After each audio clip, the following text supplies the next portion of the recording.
বিসমিল্লাহির রহমানির রহিম। পরম করুণাময় মেহেরবান আল্লাহর নামে। يسبح لله ما في السماوات وما في الأرض الملك القدوس العزيز الحكيم। আসমানে যা আছে এবং জমিনে যা আছে তার সবই আল্লাহর তাসবিহ করছে। তিনি বাদশাহ, অতি পবিত্র এবং মহাপরাক্রমশালী ও জ্ঞানময়। هو الذي بعث في الأميين رسولا منهم يتلو عليهم آياته ويزكيهم ويعلمهم الكتاب والحكمة। তিনি মহান সত্তা, যিনি উম্মীদের মধ্যে তাদেরই একজনকে রসূল করে পাঠিয়েছেন, যে তাদেরকে তাঁর আয়াত শোনায়, তাদের জীবনকে সজ্জিত ও সুন্দর করে এবং তাদেরকে কিতাব ও হিকমাত শিক্ষা দেয়। وَإِن كَانُوا مِن قَبْلُ لَفِي ضَلَالٍ مُبِينٍ। অথচ ইতিপূর্বে তার স্পষ্ট গোমরাহিতে নিমজ্জিত ছিল।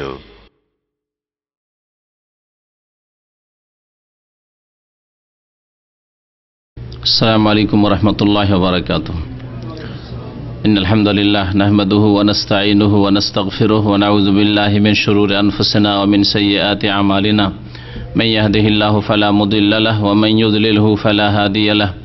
وأشهد أن لا إله إلا الله وحده لا شريك له وأشهد أن محمدا عبده ورسوله صلى الله تعالى عليه وعلى آله وصحبه وسلم تسليما كثيرا. يا أيها الذين آمنوا اتقوا الله حق تقاته ولا تموتن إلا وأنتم مسلمون. يا أيها الناس اتقوا ربكم الذي خلقكم من نفس واحدة وخلق منها زوجها وبث منهما رجالا كثيرا ونساء واتقوا الله الذي تساءلون به والأرحام إن الله كان عليكم رقيبا. يا أيها الذين آمنوا اتقوا الله وقولوا قولا سديدا يصلح لكم أعمالكم ويغفر لكم ذنوبكم ومن يطع الله ورسوله فقد فاز فوزا عظيما. أما بعد فإن خير الحديث كتاب الله وخير الهدي هدي محمد صلى الله عليه وسلم وشر الأمور محدثاتها وكل محدثة بدعة وكل بدعة ضلالة وكل ضلالة في النار. أعوذ بالله من الشيطان الرجيم. بسم الله الرحمن الرحيم. لقد من الله على المؤمنين إذ بعث فيهم رسولا من أنفسهم يتلو عليهم آياته ويزكيهم ويعلمهم الكتاب والحكمة وإن كانوا من قبل لفي ضلال مبين. আল্লাহ পাক রব্বুল আলামিনের সমস্ত প্রশংসা, যে আল্লাহ পাক রব্বুল আলামিন আমাদেরকে নবী করিম সাল্লাল্লাহু আলাইহি সাল্লামের উম্মত করেছেন। সে আল্লাহ পাকের অশেষ শুকরিয়া যে আল্লাহ পাক রব্বুল আলামিন সমস্ত জাতি, সমস্ত উম্মতের মধ্য থেকে এই শেষ উম্মতকে শ্রেষ্ঠত্ব দান করেছেন। মহান আল্লাহ কোরআনে কারিমে ইরশাদ করছেন, কুনতুম খায়রা উম্মাহ, তোমরা হচ্ছ শ্রেষ্ঠ উম্মত, সবচাইতে ভালো জাতি। কিন্তু তাদের আল্লাহ পাক রব্বুল আলামিন বৈশিষ্ট্য উল্লেখ করেছেন যে কেমন করে ভালো হবে। সেই আয়াতে তাদের চেহারা সুরতের কারণে নয়, জন্মসূত্রে নয়, বরং তাদের কিছু গুণ রয়েছে। আল্লাহ পাক তারপরেই ইরশাদ করেছেন, কুনতুম খায়রা উম্মাহ বলার পরে উখরিজাত লিন-নাস, তোমাদেরকে মানুষের কল্যাণের জন্য নিয়ে আসা হয়েছে, মানব জাতির কল্যাণের জন্য তোমাদেরকে নিয়ে আসা হয়েছে এই পৃথিবীতে, অর্থাৎ সৃষ্টি করা হয়েছে। তা'মুরুনা বিল মারুফ, সুতরাং মানুষ জাতির কল্যাণ হচ্ছে যে তোমরা ভালো কাজের আদেশ দেবে, ভালো কাজের উপদেশ দেবে, এতে মানব জাতির কল্যাণ আছে। ওয়া তানহাউনা আনিল মুনকার, এবং অন্যায় কাজে বাধা দেবে, অন্যায় কাজকে নির্মূল করবে, এতে মানব জাতির কল্যাণ আছে, যার জন্য তোমাদেরকে নিয়ে আসা হয়েছে। ওয়া তু'মিনুনা বিল্লাহ, এবং আল্লাহর প্রতি তোমরা ঈমানদার হবে। এই গুণগুলি যদি থাকে তাহলে তোমরা শ্রেষ্ঠ উম্মত। তো আল্লাহ পাক রব্বুল আলামিনের লাখ লাখ শুকরিয়া যে আল্লাহ পাক রব্বুল আমাদেরকে এই উম্মতের মধ্যে শামিল করেছেন। আল্লাহুম্মা লাকাল হামদ। সালাত এবং সালাম নাজিল হোক প্রিয় নবী, শেষ নবী মুহাম্মদুর রাসূলুল্লাহ সাল্লাল্লাহু আলাইহি ওয়াসাল্লামের প্রতি, যাকে আল্লাহ পাক রব্বুল আলামিন সমস্ত আম্বিয়া রাসূলের মধ্যে শ্রেষ্ঠত্ব দান করেছেন এবং শেষ নবী করে এই পৃথিবীতে সারা বিশ্বজাহানের সমস্ত মানুষ এবং জিনের জন্য প্রেরণ করেছেন। পক্ষান্তরে আগের নবী রাসূলগণকে আল্লাহ পাক রব্বুল আলামিন প্রেরণ করেছেন বিশেষ বিশেষ জাতির জন্য, নিজ কওমের জন্য বা বিশেষ এলাকার জন্য। কিছুদিন আগে বলেছিলাম যে নবী করিম সাল্লাল্লাহু আলাইহি ওয়াসাল্লামের সিরাত সম্পর্কে আলোচনা করব। সিরাত সম্পর্কে যদি মধ্যম আলোচনাও করা যায়, বিস্তারিত নয়, তবুও আমাদের এখানে আলোচনা, সাপ্তাহিক আলোচনায় দীর্ঘদিন লেগে যাবে, 6 মাস বছর হয়তো লেগে যাবে। এই জন্য চিন্তা করলাম যে এই আলোচনা দীর্ঘ সময়ের প্রয়োজন রয়েছে, সুতরাং এটাকে আপাতত স্থগিত রেখে আমরা সংক্ষিপ্ত একটা নবী করিম সাল্লাল্লাহু আলাইহি ওয়াসাল্লামের জীবনী সম্পর্কে, সিরাত সম্পর্কে আলোচনা করি, যেটা 1-2টি বা খুব বেশি হলে 3টি আলোচনার মধ্যে শেষ হতে পারে। শুধু নবী করিম সাল্লাল্লাহু আলাইহি ওয়াসাল্লাম সম্পর্কে প্রাথমিক জ্ঞান যার মাধ্যমে হাসিল করা যেতে পারে, এরকম একটা আলোচনার উদ্দেশ্যে আজকে আপনাদের সামনে এসেছি নবী করিম সাল্লাল্লাহু আলাইহি ওয়াসাল্লামের সিরাত নিয়ে। তারপরে ইনশাআল্লাহ তাআলা সংক্ষিপ্ত জ্ঞান, প্রাথমিক জ্ঞান নবী করিম সাল্লাল্লাহু আলাইহি ওয়াসাল্লামের জীবনী সম্পর্কে, তার সিরাত সম্পর্কে জানার পরে ইনশাআল্লাহ তাআলা বিস্তারিত জানার যখন আমাদের আগ্রহ হবে আর আল্লাহ পাক আমাদেরকে ওই রকম সুযোগ দেবেন, তো ইনশাআল্লাহ ধীরে ধীরে আমরা নবী করিম সাল্লাল্লাহু আলাইহি ওয়াসাল্লামের সিরাত সম্পর্কে বিস্তারিত আলোচনা করার চেষ্টা করব।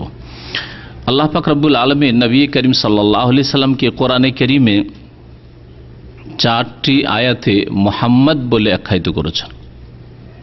মুহাম্মদ, মুহাম্মদ মানে প্রশংসিত, যার প্রশংসা করা হয়েছে, বা বিতাফঈল থেকে মুহাম্মদ ইসিম মাফউল, অর্থাৎ যার প্রশংসা করা হয়েছে, প্রশংসিত।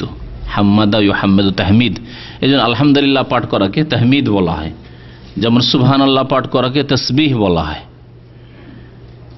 আল্লাহু আকবার পাঠ করাকে তাকবীর বলা হয়। তাহমিদ থেকেই মুহাম্মদ ইসিম মাফউল, অর্থাৎ প্রশংসিত। নবী করিম সাল্লাল্লাহু আলাইহি ওয়াসাল্লামের নাম আল কোরআনে আল্লাহ পাক মুহাম্মদ উল্লেখ করেছেন, তিনি প্রশংসিত। আল্লাহ পাক তার প্রশংসা করেছেন, তার ভালো গুণ কোরআনে কারীমে উল্লেখ করেছেন, এবং তার গুণ এমনকি শত্রুরাও বর্ণনা করেছে। তাওহীদের দাওয়াত নিয়ে আসার পূর্বে, অর্থাৎ নবী করিম সাল্লাল্লাহু আলাইহি ওয়াসাল্লামের রিসালাত নবুয়ত প্রাপ্তির পূর্ব পর্যন্ত 40 বছর বয়স। মানুষের ভুল ভ্রান্তি হলে ওই বয়সগুলিতে হয়, 40-এর পরে সাধারণত ভুল ভ্রান্তি মানুষ কম করে, বক্র পথে কম যায়। যেই যুগগুলিতে মানুষের ভুল ভ্রান্তি হতে পারে, চরিত্র নষ্ট হতে পারে, বদনাম হতে পারে, সেই যুগগুলি হচ্ছে যৌবন কাল। সেই সব কাল অতিক্রম করে এসেছেন নবী করিম সাল্লাল্লাহু আলাইহি ওয়াসাল্লাম। কাফের মুশরিক পৌত্তলিক যারা আরবের, তারাও তাকে আস-সাদিক, চিরসত্যবাদী, কখনো মা জাররাবনা আলাইকা ইল্লা সিদকান, কখনো তোমাকে মিথ্যা বলতে শুনিনি, কখনো শুনিনি। কেউ বলতে পারবেন এইরকম লোক আছে আজকাল, যে কখনো শোনা যায়নি তার আশেপাশের লোক, তার আপনজন, তার বাড়ির লোক কখনো মিথ্যা কথা বলতে শোনেনি? কোথাও খুঁজে পাবেন না এরকম লোক। দূরের লোক না শুনলে কাছের লোক শুনেছে, কেউ না শুনলে বাবা মা শুনেছে, কখনো মিথ্যা বলেছে, ভাই বোন শুনেছে, স্ত্রী শুনেছে, বা স্ত্রী স্বামীর থেকে শুনেছে, অপর লোক না জানলেও। মা জাররাবনা আলাইকা ইল্লা সিদকান, নবী করিম সাল্লাল্লাহু আলাইহি ওয়াসাল্লাম সাফা পর্বতের উপর যখন উঠেছিলেন এবং তাদেরকে ডাক দিয়েছিলেন আর বলেছিলেন দাওয়াত দেওয়ার জন্য যে ভূমিকা, তার জবাবে আবু লাহাব আর অন্যান্য কাফেররা বলেছিল যে তোমার কথা কেন বিশ্বাস করব না? নবী সাল্লাল্লাহু বলেছেন, পেছন দিক থেকে এক শত্রু দল আসছে তোমাদের আক্রমণ করার জন্য, এই কথা যদি বলি বিশ্বাস করবে তোমরা? আকুনতুম মুসাদ্দিকিয়া? তখন তারা বলেছে মা জাররাবনা আলাইকা ইল্লা সিদকান, সারা জীবনে কখনো মিথ্যা কথা বলতে শুনিনি তোমাকে, সবসময় সত্যবাদী পেয়েছি। আর সাদেক তারা এই জন্য উপাধি দিয়েছিল, আর উপাধি দিয়েছিল আল আমিন, বিশ্বস্ত বলে। লোকেরা কারো উপর আস্থা করতে পারতো না যে কার বাড়িতে আমানত রাখবো, কার কাছে টাকা পয়সা স্বর্ণ দিনার দিরহাম রাখবো। মুহাম্মদ রাসূলুল্লাহ সাল্লাল্লাহু আলাইহি ওয়াসাল্লামের বাড়িতে নিয়ে গিয়ে রাখি, সেখানে আমানতে থাকবে। ইসলাম আসার পূর্বে, নবুয়ত প্রাপ্তির পূর্বে, নবী করিম সাল্লাল্লাহু আলাইহি ওয়াসাল্লামের কাছে ওহী আসার পূর্বে, তো আল্লাহ পাক রব্বুল আলামিনের কাছেও প্রশংসিত রাসূলুল্লাহ সাল্লাল্লাহু আলাইহি ওয়াসাল্লাম, বলছিলাম তার নাম মুহাম্মদ, এবং মানুষের কাছে প্রশংসিত। আর তার আপনজনরা, তার দাদা, তারা নাম রেখেছিলেন রাসূলুল্লাহ সাল্লাল্লাহু আলাইহি ওয়াসাল্লামের মুহাম্মদ। আল্লাহ পাক কোরআনে কারীমে আরেকটি নাম উল্লেখ করেছেন সূরাতুস সফে, এক জায়গায় শুধু উল্লেখ করেছেন, তা হচ্ছে আহমদ। ঈসা আলাইহিস সালামের ভাষায় আল্লাহ পাক কোরআনে কারীমে ইরশাদ করেছেন যে ঈসা আলাইহিস সালাম তার জাতিকে বললেন, অবাশশিরাম বিরাসূলি ইয়াতি মিন বাদি ইসমহু আহমদ, আমি সুসংবাদ দিচ্ছি তোমাদেরকে যে আমার পরে এক রাসূল আসবেন, বিরাসূল, এক রাসূলের, ইয়াতি মিন বাদি, আমার পরে তিনি আসবেন, ইসমহু আহমদ, যার নাম হবে আহমদ। সুসংবাদ দেওয়া মানে এই নয় যে শুধু জানিয়ে দেওয়া, বরং জানিয়ে দেওয়া এই কথা যে তার প্রতি বিশ্বাস করিও, তার প্রতি ঈমান নিয়ে আসিও, তার নিয়ে আসা বিধানকে তোমরা মেনে নিও, তার বাস্তবায়ন করিও। এই কথাই হচ্ছে খ্রিস্টান জগৎকে, নাসারাদেরকে বলা উদ্দেশ্য ঈসা আলাইহিস সালামের, যা ইনজিলে রয়েছে, আল্লাহ পাক কোরআনে কারীমে তা বর্ণনা করেছেন।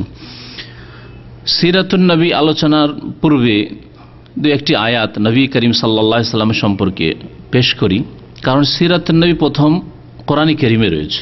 নবী করিম সাল্লাল্লাহু আলাইহি সাল্লামের জীবনের বিভিন্ন দিক কোরআনে কারীমে বর্ণিত হয়েছে।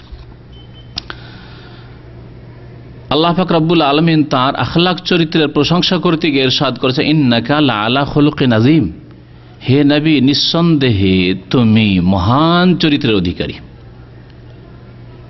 শুধু চরিত্রবান আল্লাহ পাক বলেন, খুলুকিনের সাথে আযীম বলেছেন, মহান চরিত্রের অধিকারী তুমি।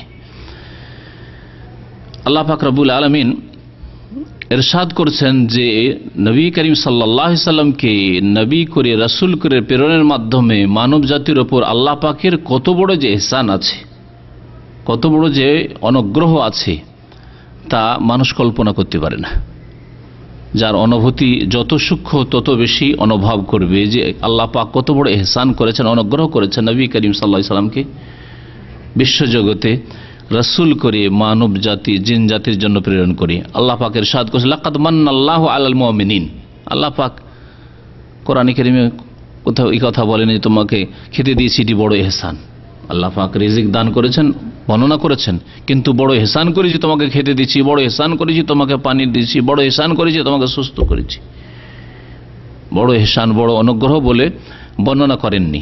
নবী করিম সাল্লাল্লাহু আলাইহি সাল্লামের প্রেরণকে আল্লাহ পাক সূরা আল ইমরান আয়াত নম্বর 164-তে ইরশাদ করেছেন, লাকাদ মান্নাল্লাহু আলাল মুমিনিন, নিঃসন্দেহে আল্লাহ পাক রব্বুল আলামিন বড় অনুগ্রহ করেছেন, ইহসান করেছেন আলাল মুমিনিন, মুমিন জাতির ওপর, মানব জাতির ওপর আল্লাহ পাক ইহসান করতে চেয়েছেন। কিন্তু মানব জাতির যারা অস্বীকার করেছে, কাফির হয়েছে, যারা মুশরিক হয়েছে, যারা রাসূলুল্লাহ সাল্লাল্লাহু আলাইহি ওয়াসাল্লামের রিসালাতকে অস্বীকার করেছে, তারা যেহেতু এই ইহসান, এই অনুগ্রহ থেকে উপকৃত হয়নি, সেজন্য তাদের নাম আল্লাহ উল্লেখ করেননি। আপনার বাড়িতে ভালো ভালো খাবার থাকে, গোশত আছে, আর আপনার বাড়িতে ঘি আছে, আপনার বাড়িতে দুধ আছে, কিন্তু আপনার পেট কোনোটাই হজম করতে পারে না, লাভ নেই। ভালো ভালো খাবার থেকে সুগারের রোগী, প্রেসারের রোগী, কোলেস্ট্রল আছে, লাভ নেই কিছু। যখন মানুষের কাছে পয়সা হয় আজকালকার জামানায়, তখন খেতে পাই না। এই যে জামানায় খেতে পাতো, সে জামানায় পয়সা ছিল না। তো কাফেরদের কথা আল্লাহ পাক এখানে এই জন্য উল্লেখ করেননি। লাকাদ মান্নাল্লাহু আলাল মুমিনিন, নিঃসন্দেহে আল্লাহ পাক ইহসান করেছেন, অনুগ্রহ করেছেন মুমিনদের ওপর, কারণ তারাই উপকৃত হয়েছে এই ইহসান থেকে, অনুগ্রহ থেকে, আল্লাহ পাকের এই রহমত থেকে।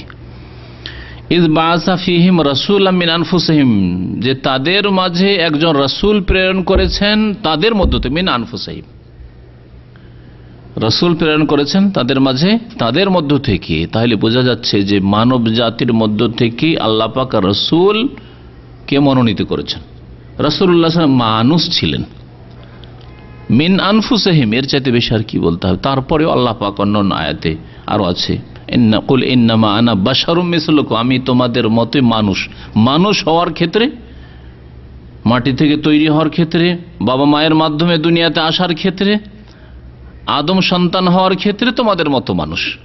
তোমাদের মতো মানুষ মানে এই নয় যে ফজিলতের দিক দিয়ে, মর্যাদার দিক দিয়ে, এইসব দিকে দিয়ে, গুণের দিক দিয়ে না, ওই দিক দিয়ে নয়।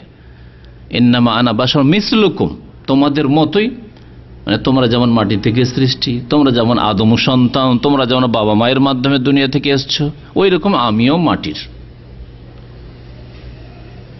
নূর থেকে তৈরি, আলো থেকে তৈরি না, ফেরেশতা নূর থেকে তৈরি। আর ফেরেশতা নূর থেকে তৈরি হলে ফেরেশতাই শ্রেষ্ঠ। রাসূলুল্লাহ সাল্লাল্লাহু আলাইহি ওয়াসাল্লাম থেকে এই কথাই বা কেশি হলো আপনাকে, যে নূর থেকে তৈরি হলে বেশি শ্রেষ্ঠ হয়ে যাবে, যেন নবীকে জবরদস্তি করে নূর বানাইতে হবে। কোরআনকে অস্বীকার করে, রাসূলুল্লাহ সাল্লাল্লাহু আলাইহি ওয়াসাল্লাম হাদিসকে অস্বীকার করে, আদম সন্তান তিনি নন কথাকে অস্বীকার করতে পারে বিদাতি? যে মুহাম্মদ রাসূলুল্লাহ সাল্লাল্লাহু আলাইহি ওয়াসাল্লাম আদম সন্তান না, যদি নূরের তৈরি তাহলে ফেরেশতা সন্তান, ফেরেশতাদের সন্তান হয়নি, প্রজন্ম হয়নি। আল্লাহ পাক ইরশাদ করেছেন মিন আনফুসিহিম, এটি স্পষ্ট দলিল যে নবী করিম সাল্লাল্লাহু আলাইহি ওয়াসাল্লাম মানব জাতির মধ্য থেকে একজন ছিলেন। ইয়াতুলু আলাইহিম আয়াতি, আল্লাহ পাক ইহসান করেছেন যে তিনি আল্লাহ পাকের আয়াতগুলিকে পাঠ করে শোনাতেন মানব জাতিকে। ওয়ায়ুযাক্কিহিম, এবং তাদের আত্মার পরিশুদ্ধি করতেন, পাক পবিত্র করতেন। তারা শিরকের নাপাকিতে, কুফরের নাপাকিতে, পাপের নাপাকিতে, অন্তরের ব্যাধের নাপাকিতে নিমজ্জিত ছিল। আল্লাহ পাক তাদেরকে পবিত্র করেছেন রাসূলুল্লাহ সাল্লাল্লাহু আলাইহি ওয়াসাল্লামের মাধ্যমে। ওয়ায়ুআল্লিমুহুমুল কিতাব ওয়াল হিকমা, এবং তাদেরকে কিতাবের শিক্ষাদান করেছেন রাসূলুল্লাহ সাল্লাল্লাহু আলাইহি ওয়াসাল্লাম। ওয়াল হিকমা, এবং হিকমতের অর্থাৎ হাদিসের সুন্নাতের জ্ঞান দান করেছেন রাসূলুল্লাহ সাল্লাল্লাহু আলাইহি ওয়াসাল্লাম। ওয়া ইন কানু মিন ক্বাবলু লাফি দালালিম মুবিন, আল্লাহ পাক বলছেন যে চিন্তা করে দেখো তার পূর্বে কি অবস্থা ছিল। নিঃসন্দেহে, ওয়া ইন কানু, এখানে ইন মানে ইন্নাহু, নিঃসন্দেহে, নিঃসন্দেহে তারা এর পূর্বে, মিন ক্বাবলু, এর পূর্বে, লাফি দালালিম মুবিন, সুস্পষ্ট ভ্রষ্টতাই ছিল, গোমরাহিতে ছিল। এমন কোন পাপ ছিল না যেই পাপগুলি মক্কার মুশরিকদের মধ্যে ছিল না, আরব মুশরিক কাফেরদের মধ্যে ছিল না, যেই জাতির মাঝে রাসূলুল্লাহ সাল্লাল্লাহু আলাইহি ওয়াসাল্লামকে প্রথম আল্লাহ পাক পাঠিয়েছেন। আল্লাহ পাক রব্বুল আলামিন সূরা জুমাতে এর কাছাকাছি একটি আয়াতে ইরশাদ করেছে, ওয়াল্লাযী বাআসা ফিল উম্মিয়িনা রাসূল, আল্লাহ সেই সত্তা যিনি নিরক্ষর জাতির মাঝে একজন রাসূল পাঠিয়েছেন। তারা নিরক্ষর ছিল, লেখাপড়া জানতো না, তাদের মাঝে আল্লাহ পাক রাসূল পাঠিয়ে দিলেন। ছিল বকরি ছাগল চড়া, উট চড়া মানুষ, তাদেরকে আল্লাহ পাক খেলাফতে পৌঁছে দিলেন। পৃথিবীর নেতৃত্বের আল্লাহ পাক তৌফিক দান করলেন এবং যোগ্যতা দান করলেন এই নবী করিম সাল্লাল্লাহু আলাইহি ওয়াসাল্লামকে পাঠানোর মাধ্যমে। ইয়াতলু আলাইহিম আয়াতি ওয়া ইয়াযাক্কিহিম ওয়া ইউআল্লিমুহুল কিতাব ওয়াল হিকমা ওয়া ইন কানু মিন ক্বাবলু লাফি দালালিম মুবিন। আগের সূরা আলে ইমরানে যে আয়াতগুলিতে যে কথাগুলি বললাম সেগুলি সূরা জুমার আয়াত নম্বর 2 আল্লাহ পাক ইরশাদ করেছেন। আল্লাহ পাক রাসূলুল্লাহ সাল্লাল্লাহু আলাইহি ওয়াসাল্লামকে কেন পাঠিয়েছেন?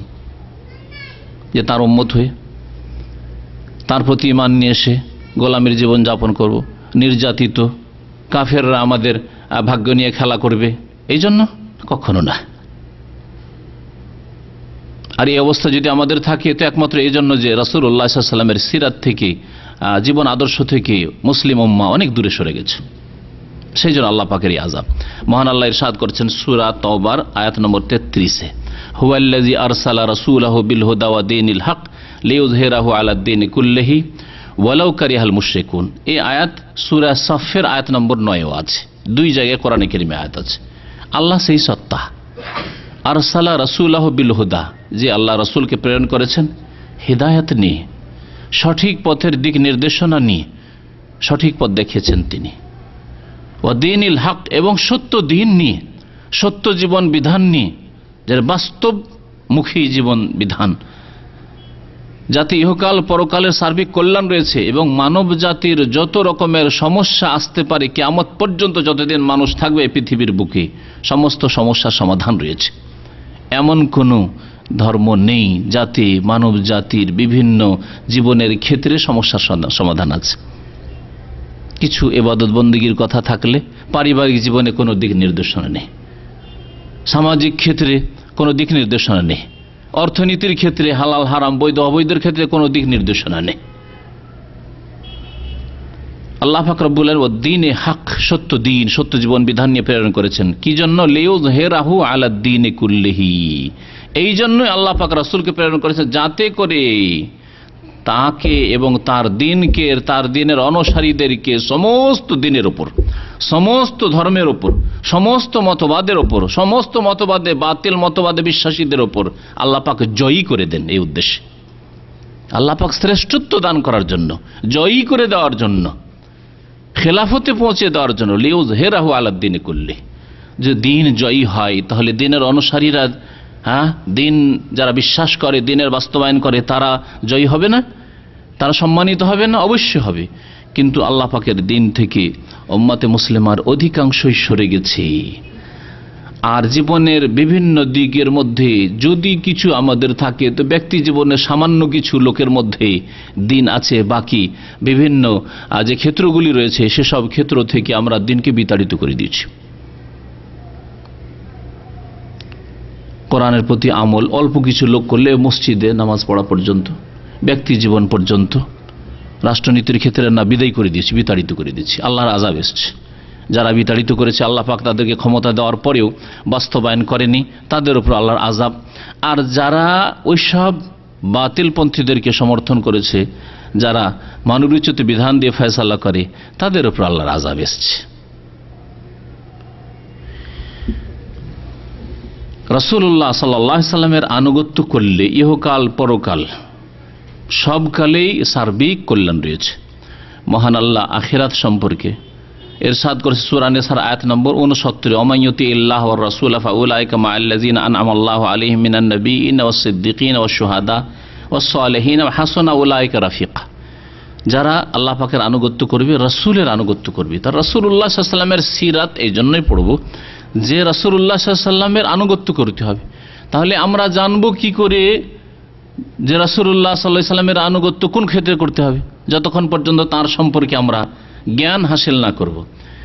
এই জন্য সিরাত চর্চা করতে হবে, নবী করিম সাল্লাল্লাহু আলাইহি সাল্লামের জীবনী সম্পর্কে জানতে হবে, তার আদর্শ সম্পর্কে জানতে হবে, তিনি কি নিয়ে এসেছেন সে সম্পর্কে জানতে হবে, তিনি কেমন ছিলেন সে সম্পর্কে জানতে হবে। আল্লাহ পাক বলছেন যারা আল্লাহ এবং রাসূল আনুগত্য করে ফাউলাইকা মাআল্লাযিনা আনআমাল্লাহু আলাইহিম, তাদেরকে আল্লাহ পাক ওই সব লোকদের সাথে রাখবেন যাদেরকে আল্লাহ পুরস্কৃত করেছেন। যদি আল্লাহকে মানেন এবং তার রাসূল সাল্লাল্লাহু আলাইহি সাল্লামকে মানেন জীবনের প্রত্যেকটি ক্ষেত্রে, তাহলে আল্লাহ পাক তাদের সাথে জায়গা দেবেন যাদেরকে আল্লাহ কি করেছেন, পুরস্কৃত করেছেন। সূরা ফাতিহাতে ইহদিনাস সিরাতাল মুস্তাকিম সিরাতাল্লাযিনা আনআমতা আলাইহিম, এই রাস্তার জন্য দোয়া করতে বলা হয়েছে। আল্লাহ যাদেরকে তুমি পুরস্কৃত করেছো তাদের রাস্তা দেখাও, তাদের রাস্তা দেখাও। তাদের সাথে আল্লাহ পাক রাখবেন জান্নাতে, সুখময় স্থানে, যদি আল্লাহ এবং তার রাসূল সাল্লাল্লাহু আলাইহি সাল্লামের আনুগত্য করে কোনো মানুষ। তারা কারা? মিনান নবিয়িন, নবীগণ, ও সিদ্দিকিন, অতি সত্যবাদী যারা সিদ্দিকগণ সাহাবায়ে কেরাম, ও শুহাদা, শহীদগণ, এবং ওলামায়ে কেরাম। শুহাদার আর একটি তাফসীর হচ্ছে ওলামায়ে কেরাম। ও সালেহিন, আর সৎকর্মশীল, আলেম নয় কিন্তু নেক পরহেজগার, তাদের সাথে হবে। এরা হচ্ছে পুরস্কৃত। তাহলে পুরস্কৃত নবী, সিদ্দিক, শুহাদা, সালেহিন, চার শ্রেণীর লোককে আল্লাহ পাক রব্বুল আলামিন পুরস্কৃত বলেছেন। নবী করিম সাল্লাল্লাহু আলাইহি সাল্লাম সম্পর্কে কোরআনে কারিমে এইরকম বহু আয়াত রয়েছে। একটি আয়াত দিয়ে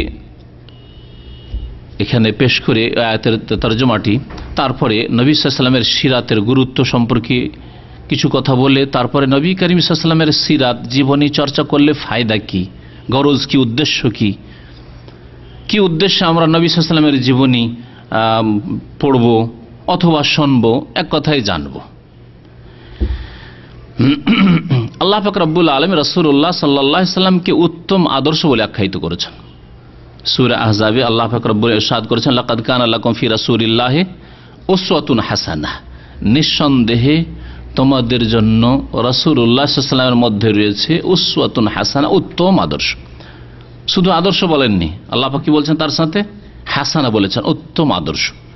একমাত্র আদর্শ ব্যক্তিত্ব হচ্ছেন আমাদের জন্য, বরং সারা বিশ্বের সমস্ত মানুষের জন্য যদি মানুষ মেনে নিত তাহলে তাদের সার্বিক মঙ্গল হয়ে যেত।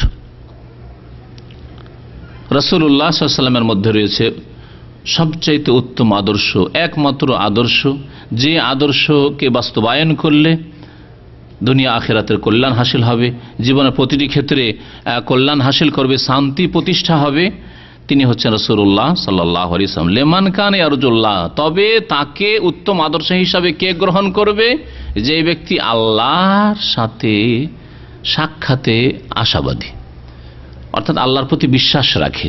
যার আল্লাহর প্রতি বিশ্বাস আছে, তার এই কথার উপর বিশ্বাস আছে যে মরার পরে বিচার দিবসে হাজির হইতে হবে, তারপর আল্লাহর সামনে সাক্ষাৎ করতে হবে, আল্লাহর কাছে আশাবাদী হইতে হবে, আল্লাহর রহমতের আশাবাদী হইতে হবে। আল্লাহ দয়া করেন তো জান্নাত পাবো, আর না হলে আল্লাহ পাকের আযাবে নিপতিত হইতে হবে।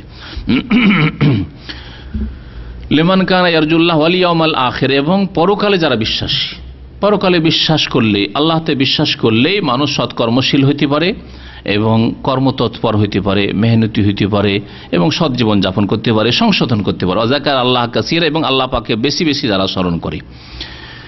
নবী করিম সাল্লাল্লাহু আলাইহি সাল্লামের সিরাত চর্চা করার গুরুত্ব। নবী করিম সাল্লাল্লাহু আলাইহি সাল্লামের সিরাত এই জন্য চর্চা করতে হবে যে কোরআনে কারীমে আল্লাহ পাক তার আসমানি সিলেবাস নাযিল করেছেন। অনেক সময় কোনো কিছু আপনি পড়লেন, পড়ে পুরোপুরি উপলব্ধি করতে পারেন না, বা শুনলেন, শুনে পুরোপুরি উপলব্ধি করতে পারেন না, কিন্তু বাস্তবে যদি আপনাকে দেখিয়ে দেওয়া হয় তাহলে পুরোপুরি উপলব্ধি করতে পারেন। কিছু লোক আছে মেধাশক্তি বেশ ভালো, একটু শুনলেই দ্রুত বুঝে নেয়, একবার শুনলে ওস্তাদের কথা বুঝেন, একবার বই পড়লে ভালো করে বুঝে নেয়, ওকে দ্বিতীয়বার তৃতীয়বার বই পড়তে হয় না। কিছু লোক আছে দুইবার তিনবার পড়তে হয় বোঝার জন্য, তারপরেও মনে থাকে না। প্র্যাকটিক্যালি দেখাইতে হয়, বাস্তবে দেখাতে হয়। নবী করিম সাল্লাল্লাহু আলাইহি সাল্লামের সিরাত হচ্ছে বাস্তব কোরআন। মা আয়েশা রাদিয়াল্লাহু তাআলা আনহা কে জিজ্ঞাসা করা হয় রাসূলুল্লাহ সাল্লাল্লাহু আলাইহি সাল্লামের আখলাক চরিত্র সম্পর্কে, কাইফা কানা খুলুক রাসূলিল্লাহ সাল্লাল্লাহু আলাইহি সাল্লাম, রাসূলুল্লাহ সাল্লাল্লাহু আলাইহি সাল্লামের চরিত্র কেমন ছিল? তখন মা আয়েশা রাদিয়াল্লাহু তাআলা আনহা জবাব দিয়েছেন, কানা খুলুকুহু আল কুরআন, তার আখলাক চরিত্র যদি দেখতে হয় তাহলে কোরআনে কারীম, কোরআনে কারীমে যা আছে শুরু থেকে শেষ পর্যন্ত তা তার বাস্তব জীবনে তুমি পাবে। আমাদের জীবনে পাবেন না, কিছু অংশ পাবেন, কারো মধ্যে বেশি পাবেন, কম পাবেন, কারো মধ্যে একেবারে কম পাবেন, কারো মধ্যে আছে কিছু এইরকম আংশিক আছে। ব্যক্তি জীবনে কিছু অংশ আছে কিন্তু পারিবারিক জীবনে নেই, হয়তো পারিবারিক জীবনে হইলে সামাজিক ক্ষেত্রে নেই, হয়তো অর্থনীতির ক্ষেত্রে নেই, হয়তো কোন ক্ষেত্রে আমরা পারছি না। নবী করিম সাল্লাল্লাহু আলাইহি সাল্লামের আখলাক চরিত্র ছিল বাস্তব কোরআন, কানা খুলুকুহু আল কোরআন। তাহলে রাসূলুল্লাহ সাল্লাল্লাহু আলাইহি সাল্লামের আখলাক চরিত্র যখন আল কোরআন, তাহলে কোরআনে কারীমের শিক্ষা যেমন ফরজ, তালাবুল ইলমি ফরিদাতুন আলা কুল্লি মুসলিম, তেমনি রাসূলুল্লাহ সাল্লাল্লাহু আলাইহি সাল্লামের সিরাত সম্পর্কে জ্ঞান হাসিল করা ফরজ। এই জন্য একটি উক্তি শুধু উল্লেখ করব। প্রখ্যাত তাবেঈ আলী ইবনুল হুসাইন জাইনুল আবেদিন, নাম শুনেছেন আপনারা, আমাদের দেশে খুব শের সাইদিতে তার নাম আছে। তিনি আহলে সুন্নাত ওয়াল জামাতের ইমাম ছিলেন নিঃসন্দেহে। তিনি বিদাতপন্থীদের মতো বিদাতি ছিলেন না, বিদাতের এবং গুমরাহির অনেক ঊর্ধ্বে ছিলেন, যারা তার নামে গুমরাহ হয়েছে। হুসাইন রাদিয়াল্লাহু তাআলা আনহু যে শহীদ হয়েছিলেন, আলী রাদিয়াল্লাহু তাআলার ছেলে হুসাইন, নবী করিম সাল্লাল্লাহু আলাইহি ওয়াসাল্লামের প্রিয় নাতি, তার ছেলে আলী জাইনুল আবেদিন, তিনি বলছেন, কুন্না নুআল্লিম মাগাজিয়া রাসূলিল্লাহ সাল্লাল্লাহু আলাইহি ওয়াসাল্লাম কামা নুআল্লিমুস সূরাতা মিনাল কোরআন। আমরা আমাদের ছেলে মেয়েদেরকে রাসূলুল্লাহ সাল্লাল্লাহু আলাইহি ওয়াসাল্লামের জীবনী সম্পর্কে, তার যুদ্ধের ঘটনাবলী সম্পর্কে ওইভাবেই শিক্ষা দিতাম যেইভাবে আমরা কোরআনে কারীমের সূরা শেখাতাম ছেলে মেয়েদেরকে, ওই গুরুত্বের সাথে। যেভাবে সূরা মুখস্থ করাইতাম ছেলে মেয়েদেরকে, ওইভাবে আমাদের ছেলে মেয়েদেরকে কি মুখস্থ করাইতাম? নবী করিম সাল্লাল্লাহু আলাইহি ওয়াসাল্লামের জীবনী, তার জীবনে যে সব যুদ্ধ হয়েছে, বদর হয়েছে, ওহদ হয়েছে, খন্দক হয়েছে, খাইবারের যুদ্ধ হয়েছে, তায়েফের যুদ্ধ হয়েছে, হুনাইনের যুদ্ধ হয়েছে, মক্কা বিজয় হয়েছে, এইসব মুখস্থ করাইতাম। এইরকম গুরুত্ব সহকারে তারা সাহাবায়ে কেরাম, তাবেঈন, তারা নিজের ছেলে মেয়েদেরকে নবী সাল্লাল্লাহু আলাইহি ওয়াসাল্লামের সিরাত শেখাতেন। নবী করিম সাল্লাল্লাহু আলাইহি ওয়াসাল্লামের সিরাত পড়লে আমাদের ফায়দা কি, এ সম্পর্কে অনেক কথাই উলামায়ে কেরামগণ লিখেছেন। আমি কয়েকটি কথা নোট করেছি, তা আপনাদেরকে শোনাই। প্রথম কথা, নবী করিম সাল্লাল্লাহু আলাইহি ওয়াসাল্লাম আমাদের জন্য উত্তম আদর্শ, যা বললাম সূরা আহজাবের আয়াতে।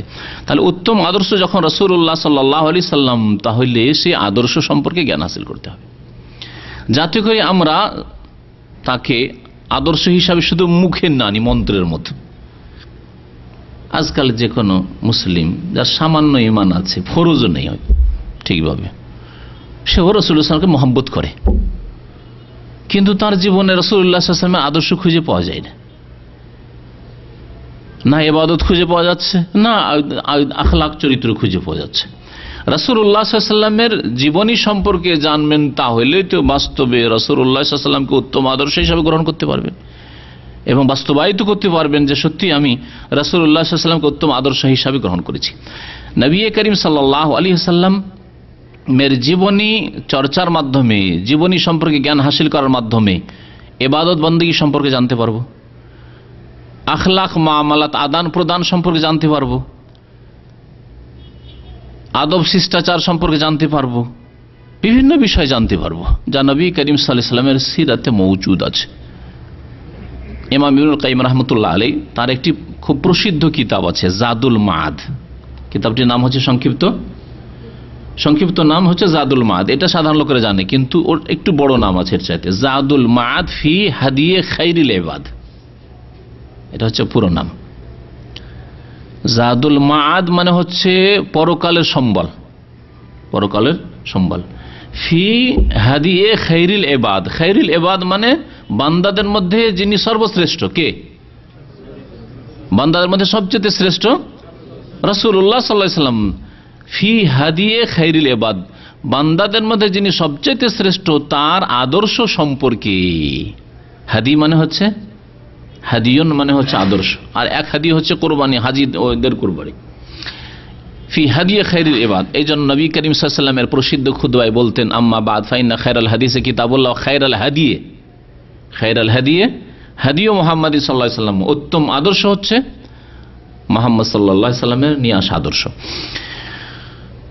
তো ইবনুল কাইয়িম রাহমাতুল্লাহ আলাইহি খুব বড় মুহাদ্দিস ছিলেন এবং ইমাম ইবনে তাইমিয়া রাহমাতুল্লাহ আলাইহির তিনি খাস শাগির্দ ছিলেন। ওস্তাদ যত ভালো হবে ছাত্র তত ভালো হবে, এটা হচ্ছে নিয়ম। তো তিনি প্রায় 5 খণ্ডে ওই কিতাবটি আছে, তাতে প্রথম থেকে শুরু করে নবী করিম সাল্লাল্লাহু আলাইহি ওয়াসাল্লামের জীবনী কিছু আলোচনা করেছেন। তারপরে নবী সাল্লাল্লাহু আলাইহি ওয়াসাল্লামের হাদিয়ুন নবী সাল্লাল্লাহু ফি সালাতে, নবী সাল্লাল্লাহু আলাইহি ওয়াসাল্লামের নামাজ কেমন ছিল, নবী সাল্লাল্লাহু আলাইহি ওয়াসাল্লামের যাকাত কেমন ছিল, নবী সাল্লাল্লাহু আলাইহি ওয়াসাল্লামের রোজা কেমন ছিল, নবী সাল্লাল্লাহু আলাইহি ওয়াসাল্লামের হজ কেমন ছিল, নবী সাল্লাল্লাহু আলাইহি ওয়াসাল্লাম উমরা কেমন ছিল, নবী সাল্লাল্লাহু আলাইহি ওয়াসাল্লামের সফর কেমন ছিল। এইভাবে নবী করিম সাল্লাল্লাহু আলাইহি ওয়াসাল্লামের সম্পর্কে আখলাক, মুআমালাত, আদান প্রদান, মুসলিমের সাথে আচরণ, অমুসলিমের সাথে আচরণ, এইভাবে তিনি তুলে ধরেছেন নবী করিম সাল্লাল্লাহু আলাইহি ওয়াসাল্লামের আদর্শকে। তাহলে নবী সাল্লাল্লাহু আলাইহি ওয়াসাল্লামের সিরাত জানলে আমরা ইবাদত বন্দেগী সম্পর্কে সঠিক জ্ঞান হাসিল করতে পারবো, আখলাক মুআমালাত সম্পর্কে সঠিক জ্ঞান হাসিল করতে পারবো। নবী করিম সাল্লাল্লাহু আলাইহি ওয়াসাল্লামের সিরাত জানার মাধ্যমে আরো একটি ফায়দা হচ্ছে যে আমরা মুসলিমের সাথে অথবা অমুসলিমের সাথে আমাদের আচরণ কেমন হবে। খেয়াল খুশি আচরণ হলে হবে না, এই ক্ষেত্রেও আপনার আমার আচরণ ওই রকমই হবে যেমন আচরণ কার ছিল, নবী করিম সাল্লাল্লাহু আলাইহি ওয়াসাল্লামের। নবী করিম সাল্লাল্লাহু আলাইহি ওয়াসাল্লাম মুসলিমদের সাথে কেমন আচরণ করেছেন, নবী করিম সাল্লাল্লাহু আলাইহি ওয়াসাল্লাম অমুসলিমের সাথে কেমন আচরণ করেছেন। ইহুদির ছেলে অসুস্থ হয়েছে, নবী সাল্লাল্লাহু আলাইহি ওয়াসাল্লাম দেখতে গেছেন না, জাননি, সহিহ বুখারীর হাদিস। তাহলে এটা জানবো যখন নবী করিম সাল্লাল্লাহু আলাইহি ওয়াসাল্লামের জীবনীতে জানবো যে তিনি ইহুদির বাড়িতেও রোগীর পরিচর্যার জন্য গিয়েছেন, খোঁজ খবর নেওয়ার জন্য গিয়েছেন, কেমন আছে ইহুদি, এই ইহুদির ছেলে। তাতে আকৃষ্ট হয়ে ছেলে মুসলমান হয়ে গেল। তার বাবা বললো যে না তুমি মুসলমান হয়ে যাও, আমার বংশের লোকেরা দেখতে আসে না তোমাকে, আর তোমাকে মুহাম্মদ রাসূলুল্লাহ সাল্লাল্লাহু আলাইহি ওয়াসাল্লাম এত বড় ব্যক্তিত্ব দেখতে এসছে, ইসলাম কবুল করো। তুমি সাথে সাথে ইসলাম কবুল করলো, সহিহ বুখারীর হাদিস। নবী করিম সাল্লাল্লাহু আলাইহি ওয়াসাল্লাম সাথীদেরকে নিয়ে যে গিয়েছিলেন, বের হইলেন আর আলহামদুলিল্লাহিল্লাযী আনকাযাহু মিনান নার, আল্লাহ পাকের লাখ লাখ শুকরিয়া, আল্লাহ পাকের অশেষ প্রশংসা যে তিনি এই ছেলেকে জাহান্নাম থেকে উদ্ধার করে নিলেন কালিমার মাধ্যমে। তার একটু পরে মারা গেল ছেলে। তো নবী করিম সাল্লাল্লাহু আলাইহি ওয়াসাল্লাম যখন পরিবেশ শান্ত থেকেছে তখন অমুসলিমদের সাথে কেমন আচরণ ছিল। তারা যদি আমাদের সাথে সন্ধি করে তাহলে আমরা তাদের সাথে সন্ধি করব, তারা যদি আমাদের সাথে চুক্তি ভঙ্গ করে তাহলে কি করেছেন নবী করিম সাল্লাল্লাহু আলাইহি ওয়াসাল্লাম। এসব কথা জানতে পারবো নবী করিম সাল্লাল্লাহু আলাইহি ওয়াসাল্লামের সিরাতের জ্ঞান হাসিল করার মাধ্যমে।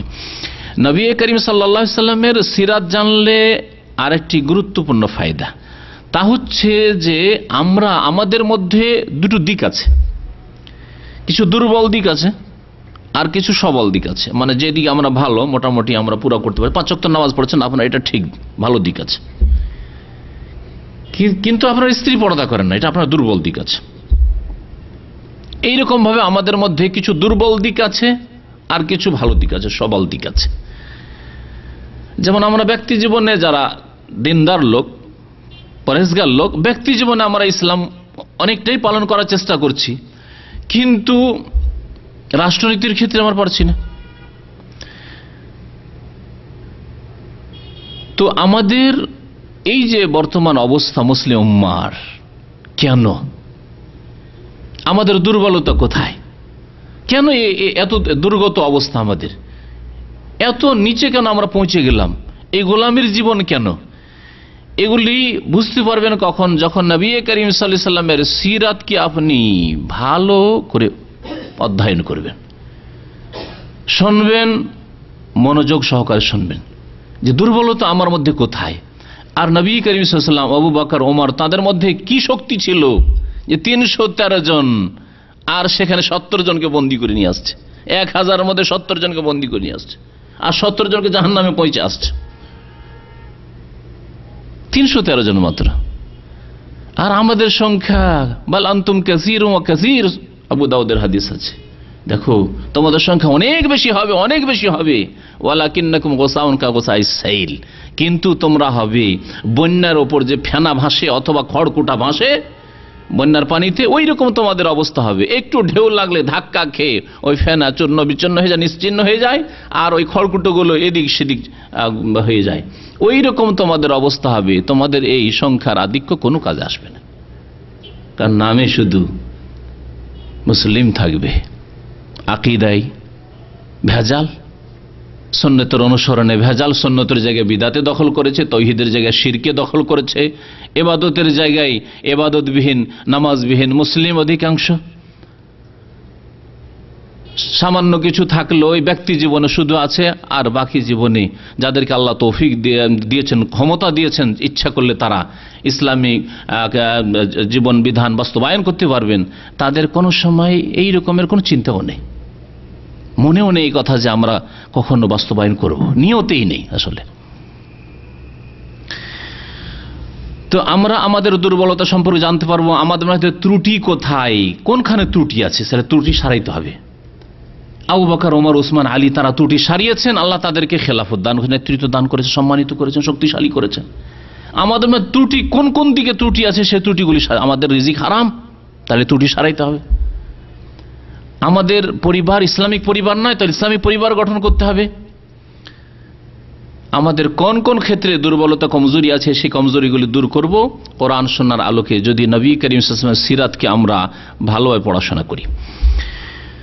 নবী করিম সাল্লাল্লাহু আলাইহি ওয়াসাল্লামের সিরাত আমরা পড়াশোনা করলে আমাদের যে দুর্বল অবস্থা, আমাদের যে লাঞ্ছনার অবস্থা, আমরা যে গোলামীর জীবনযাপন করছি, এতে থেকে কেমন করে আমরা ইজ্জতের জীবন পাবো, মান সম্মানের জীবন পাবো, নেতৃত্বের জীবন পাবো, হারিয়ে যাওয়া ধন কি করে হাসিল করতে পারবো। মানুষের হারিয়ে যাওয়া ধন হাসিল করার ফিকির থাকে না, থাকে না? আপনার বাড়িতে কোনো কিছু হারিয়ে গেলে আপ্রাণ চেষ্টা করবেন সেটা উদ্ধার করার, কিন্তু উম্মতে মুসলিমা হারিয়ে যাওয়া ধন হারিয়ে গেছে, তারপরে গভীর ঘুমে ঘুমন্ত অবস্থায়। খেলাফতে রাশেদা ছিল, হারিয়ে গেছে। বানু উমাইয়ার খেলাফত ছিল, হারিয়ে গেছে। আব্বাসী খেলাফত ছিল, হারিয়ে গেছে। তুর্কি খেলাফত ছিল, হারিয়ে গেছে। মোগলদের মুসলিম শাসন ছিল 800 বছরের, হারিয়ে গেছে। হারিয়ে যাওয়া ধন কখনো এই চিন্তা নেই যে আরে আমরা ছিলাম কোথায়, আর আজকে রিক্সা চালক আমরা, আমাদের ছেলেরা রিক্সা চালক, আমাদের মেয়েরা দাসী। কেন এই অবস্থা? হারিয়ে যাওয়া ধন হাসিল করার চেষ্টা তখনই করবে আর মান ইজ্জতের জীবন হাসিল করার চেষ্টা করবে যখন নবী করিম সাল্লাল্লাহু আলাইহি সাল্লামের সিরাত চর্চা করবে, সাহাবায়ে কেরামের সিরাত পড়বে, সাহাবায়ে কেরামের জীবনী পড়বে। নবী করিম সাল্লাল্লাহু আলাইহি সাল্লামের জীবনী চর্চা করলে আমাদের ঈমান বাড়বে। নবী করিম সাল্লাল্লাহু আলাইহি সাল্লামের জীবনী সিরাত পড়লে ঈমান বাড়বে। কারণ নবী সাল্লাল্লাহু আলাইহি সাল্লামের জীবনী যখন পড়বেন তার একটা দিক পড়বেন মুজিজা, অলৌকিকত্ব। যখন নবী সাল্লাল্লাহু আলাইহি সাল্লামের মুজিজা, অলৌকিকত্ব পড়বেন তখন আপনার ঈমান চোখে দেখা ঈমানের মতো হবে। মুজিজা সম্পর্কে আজকে আলোচনার সময় নেই, কিন্তু মুজিজা সম্পর্কে অলৌকিকত্ব যেগুলো নবী সাল্লাল্লাহু আলাইহি জামানায় ঘটেছে। নবী করিম সাল্লাল্লাহু আলাইহি ওয়াসাল্লাম চাঁদকে ইশারা করতে 2 টুকরো হয়ে গেছে, মেরাজ থেকে ফিরে এসেছেন। কি যেমন তোমার মুজিজা যে রাতে গেলেন আবার ফিরে চলে আসলেন, এর মধ্যে 5 ওয়াক্ত নামাজ ফরজ হলো, 50 থেকে 5 ওয়াক্তে নেমে আসলো, জান্নাত জাহান্নামের দৃশ্য দেখলেন, এসে তার মধ্যে রাস্তাতে আবার আম্বিয়াদেরকে নামাজ পড়িয়েছেন বাইতুল মুকাদ্দাসে। সকালবেলা এসে কাফেরা জিজ্ঞাসা করছে, আচ্ছা আপনি গিয়েছেন বলেন দেখি যে বাইতুল মুকাদ্দাসের মসজিদে ডান দিকে কি আছে, বাম দিকে কি আছে, কতটা দরজা কতটা জানালা, আল্লাহ পাক খুলে দিচ্ছেন। হিজরে যে হাতিম সেখানে দাঁড়িয়ে এক এক করে সব জবাবও দিয়ে দিচ্ছেন নবী করিম সাল্লাল্লাহু আলাইহি সাল্লাম। সব সহিহ হাদিসের কথা, সহিহ বুখারী হাদিসে রয়েছে। এর মাধ্যমে ঈমান আমাদের তাজা হবে। অল্প খাবার, অল্প পানি আছে, সামান্য পানি, আর তাতে কয়েকশো লোক পান করতে পারছে, কয়েকশো লোক উজু করছে, কয়েকশো লোকের খাবার হয়ে যাচ্ছে। এই ধরনের বহু মুজিজা নবী করিম সাল্লাল্লাহু আলাইহি ওয়াসাল্লাম, হাজারের বেশি মুজিজা নবী করিম সাল্লাল্লাহু আলাইহি ওয়াসাল্লামের আছে। এর মাধ্যমে ঈমান আমাদের শক্তিশালী হবে যে আমরা যে দিনের ওপর আছি সেই দিন হচ্ছে চিরসত্য। যখন আপনি মনে করবেন যে আমি যেই রাস্তায় আছি সেই রাস্তা হচ্ছে ঠিক, তখন আপনার শরীরের শক্তি আলাদা হবে। কিন্তু মনে ভিতরে যদি বিদ্যা না থাকে, নবীর সিরাত সম্পর্কে, মুজিজা সম্পর্কে, তার জিন্দগি সম্পর্কে যদি জ্ঞান না থাকে, তাহলে আপনি যেই পথের উপর আছেন ভাবছেন যে এখানেই কি এই গোলামি করতে হচ্ছে, এখানে মার খেতে হচ্ছে, তাহলে কি ভুল পথে আছে নাকি? নিজের দোষ আর খুঁজে পাচ্ছেন না, নিজের ত্রুটি খুঁজে পাচ্ছেন না। আজকে মুসলিম জাতির অবস্থা এরকম। নবী করিম সাল্লাল্লাহু আলাইহি ওয়াসাল্লামের সিরাত পড়লে নবী সাল্লাল্লাহু আলাইহি ওয়াসাল্লামের ভালোবাসা আমাদের অন্তরে বৃদ্ধি পাবে। আর নবী সাল্লাল্লাহু আলাইহি ওয়াসাল্লামকে দুনিয়ার সমস্ত কিছুর চাইতে আর সবার চাইতে বেশি যতক্ষণ ভালো না বাঁচতে পারবে ততক্ষণ কামেল মুমিন, খাঁটি মুমিন কেউ হইতে পারবে না। যত বেশি আপনি সিরাত পড়বেন, নবী সাল্লাল্লাহু আলাইহি ওয়াসাল্লামের জীবনী পড়বেন, তত বেশি নবী সাল্লাল্লাহু আলাইহি ওয়াসাল্লামের সাথে মহব্বত হবে। কারণ তার যখন উচ্চ আখলাক, মহান চরিত্র, ভালো গুণগুলি পড়বেন, তখন আপনি মুগ্ধ হয়ে যাবেন। আর মানুষ ভালোবাসে কাকে? যার মধ্যে যত ভালো গুণ দেখে তত তাকে ভালোবাসে। এটা হচ্ছে মানুষের স্বভাব। যত ভালো গুণ দেখবেন তত বেশি তাকে ভালোবাসবেন, আর যত তার উল্টো দেখবেন তত বেশি ঘৃণা করবেন। এটা হচ্ছে মানুষের স্বভাব। ভালোবাসা খরিদ করে পাওয়া যায় না। ভালোবাসা পয়সা ছিটিয়ে যদি পাওয়া যেত তাহলে নেতারা সব ভালোবাসা নিয়ে যেত।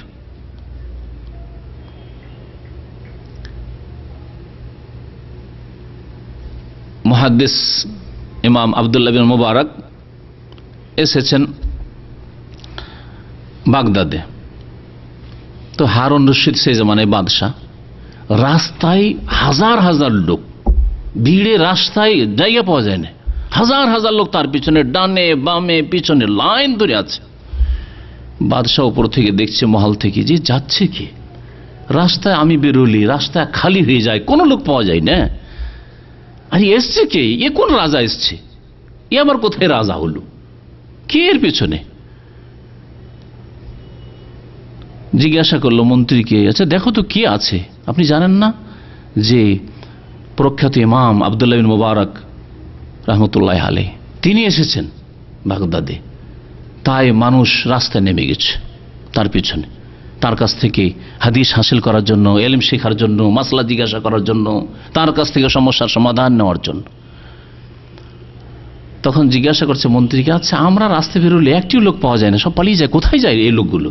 এই লোকগুলো তো বাগদাদে আছে, একটি লোক পাওয়া যায় না। আর এত লোক কোথা থেকে আসলো? বাইরে থেকে তো হায়ার করে নিয়ে আসা হয়নি এই লোকগুলিকে।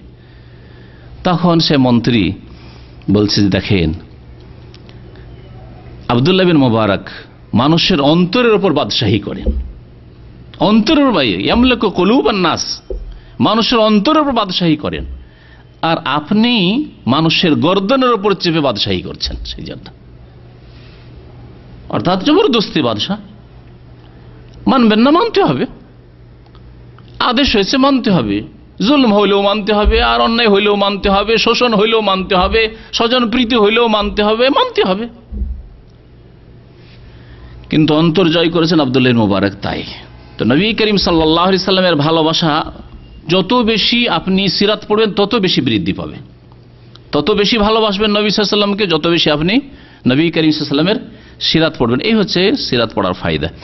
সিরাত পড়ার 8 নম্বর ফায়দা, প্রায় 8টি ফায়দা আপনাদের সামনে পেশ করলাম। সেটা হচ্ছে নবী করিম সাল্লাল্লাহু আলাইহি সাল্লামের সিরাত যখন পড়বেন তখন আরেকটি বড় ইবাদত আপনি করতে পারবেন। বারবার করে নবী সাল্লাল্লাহু আলাইহি ওয়াসাল্লামের নাম আসবে, তার ভালো গুণগুলি আসবে, তখন বলবেন সাল্লাল্লাহু আলাইহি সাল্লাম। আর সালাত পেশ করা, সালাম পেশ করা একটি গুরুত্বপূর্ণ ইবাদত। আল্লাহ পাক কোরআনে কারিমে আদেশ করেছেন, ইয়া আইয়ুহাল্লাযীনা আমানু সাল্লু আলাইহি ওয়াসাল্লামু তাসলিমা, হে মুমিনরা নবী করিম সাল্লাল্লাহু আলাইহি ওয়াসাল্লামের সালাত পেশ করো এবং সালাম পেশ করো। নবী করিম সাল্লাল্লাহু আলাইহি ওয়াসাল্লাম বলেছেন সহিহ মুসলিমের হাদিস, মান সাল্লা আলাইয়া ওয়াহিদাতান, একবার কেউ যদি সালাত পেশ করে বলে আল্লাহুম্মা সাল্লি আলা মুহাম্মদ যদি বলে, কিন্তু বিদআতি তরিকায় নাই। ইবাদত যখন, আমি এই কথা এর আগে অনেকবারই বলেছি, আবার বলছি, কারণ এই পয়েন্টগুলি যদি ধরে রাখতে পারেন তাহলে বিদআত মুক্ত থাকতে পারবেন।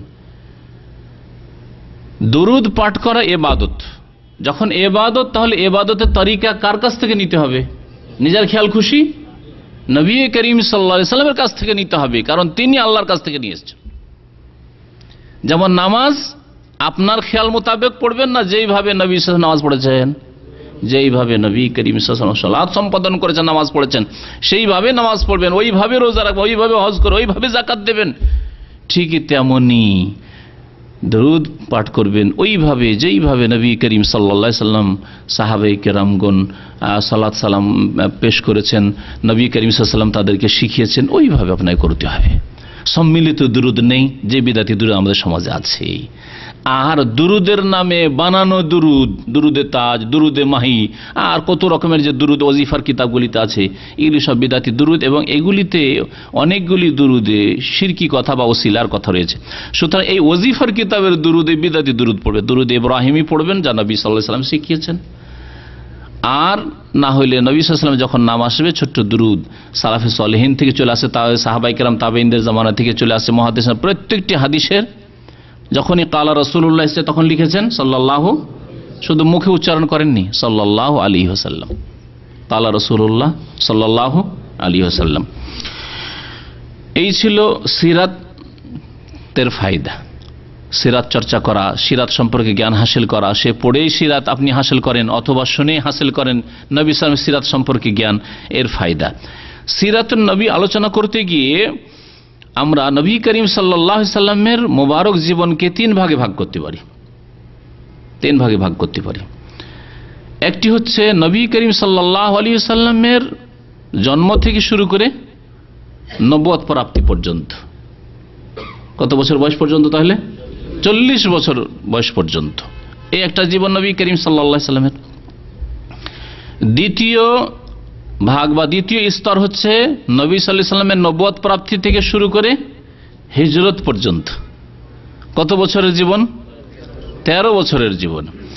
তৃতীয় স্তর হচ্ছে বা তৃতীয় ভাগ হচ্ছে নবী সাল্লাল্লাহু আলাইহি ওয়াসাল্লামের সিরাতের, তা হচ্ছে হিজরতের পর থেকে শুরু করে বা হিজরত থেকে শুরু করে, হিজরতের ঘটনা থেকে শুরু করে নবী করিম সাল্লাল্লাহু আলাইহি ওয়াসাল্লামের ওয়াফাত পর্যন্ত, তার মৃত্যু পর্যন্ত সাল্লাল্লাহু আলাইহি ওয়াসাল্লাম। এই তিন ভাগে ভাগ করতে পারি নবী করিম সাল্লাল্লাহু আলাইহি ওয়াসাল্লামের সিরাতকে। আর আজকে সময় প্রায় শেষের দিকে, সুতরাং আর নবী সাল্লাল্লাহু আলাইহি ওয়াসাল্লামের সিরাতের মধ্যে না প্রবেশ করে আগামী সপ্তাহে ইনশাআল্লাহ তাআলা এই সিরাত সম্পর্কে আলোচনা করা যাবে। নবী করিম সাল্লাল্লাহু আলাইহি ওয়াসাল্লামের সিরাত যেন আল্লাহ পাক রব্বুল আমাদেরকে সিরাত সম্পর্কে সঠিক জ্ঞান হাসিল করার তৌফিক দান করেন, এবং নবী করিম সাল্লাল্লাহু আলাইহি ওয়াসাল্লামের সিরাতকে জানার পরে তার বাস্তবায়ন আল্লাহ পাক যেন তৌফিক দান করেন, তার অনুসরণ করা যেন আল্লাহ পাক তৌফিক দান করেন। নবী করিম সাল্লাল্লাহু আলাইহি ওয়াসাল্লাম কে আল্লাহ পাক রব্বুল আলামিন যে উচ্চ মর্যাদা দিয়েছেন, হাউজে কাউসারে নবী করিম সাল্লাল্লাহু আলাইহি ওয়াসাল্লাম থাকবেন, শাফাআতের ক্ষেত্রে নবী করিম সাল্লাল্লাহু আলাইহি ওয়াসাল্লাম থাকবেন। আল্লাহ পাক সেসব স্থানে আল্লাহ পাক আমাদেরকে যেন পৌঁছার তৌফিক দান করেন। নবী করিম সাল্লাল্লাহু আলাইহি ওয়াসাল্লাম হাউজে কাউসার থেকে যেন আল্লাহ পাক আমাদেরকে পানি দান করেন। নবী করিম সাল্লাল্লাহু আলাইহি ওয়াসাল্লামের শাফাআত যেন আল্লাহ পাক আমাদেরকে দান করেন। শাফাআত চাইতে হবে আল্লাহ পাকের কাছে। নবী সাল্লাল্লাহু আলাইহি ওয়াসাল্লামের শাফাআত কিন্তু চাইবেন কার কাছে? আল্লাহ পাকের কাছে। আর হাউজে কাউসারের পানি চাইবেন কার কাছে? আল্লাহ পাকের কাছে।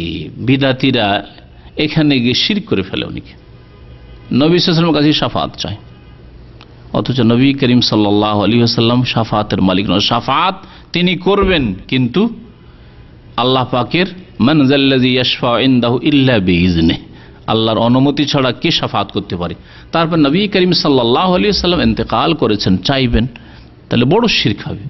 সুতরাং চাইতে হবে আল্লাহ পাকের কাছে, যেমন সালাফে সালেহিনরা চাইতেন, আল্লাহুম্মা শাফে নবিয়াকা ফিয়া, আমার সম্পর্কে তোমার নবীর সুপারিশ কবুল করো, আমার সম্পর্কে তোমার নবীর সুপারিশ কবুল করো। বা আল্লাহ তোমার নবীর সুপারিশ আমাকে দান করো, কারণ সুপারিশের মালিক কুল্লিল্লাহি শাফাআতু জামিয়া, এই মর্মে বহু আয়াত রয়েছে কোরআনে কারীমে। কুল্লিল্লাহি শাফাআতু জামিয়া, সমস্ত শাফাআতের মালিক কে? কুল্লিল্লাহ, আল্লাহর জন্য। আল্লাহ পাক মালিক, শাফাতের মালিক আল্লাহ পাক রব্বুল আলামিন দেবেন নবী করিম সাল্লাল্লাহু আলাইহি ওয়াসাল্লামের মাধ্যমে। তারপরে শাফাতের বিষয়টি অনেকে বুঝে না। শাফাত হচ্ছে আখিরাতে রাসূলুল্লাহ সাল্লাল্লাহু আলাইহি ওয়াসাল্লামের আল্লাহ পাকের কাছে দোয়া, খুব সহজ ভাষায়, যেটা অনেকে বুঝে না।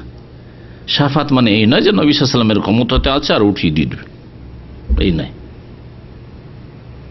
শাফাত মানে হচ্ছে, শাফাত মানে দোয়া। শাফাত আল্লাহ পাকের কাছে শাফাত হচ্ছে দোয়া। শাফাতের শাব্দিক অর্থে সুপারিশ করা। মানুষ মানুষের কাছে সুপারিশ করে, মানুষ মানুষের কাছে দোয়া করে না, কিন্তু সুপারিশ করে।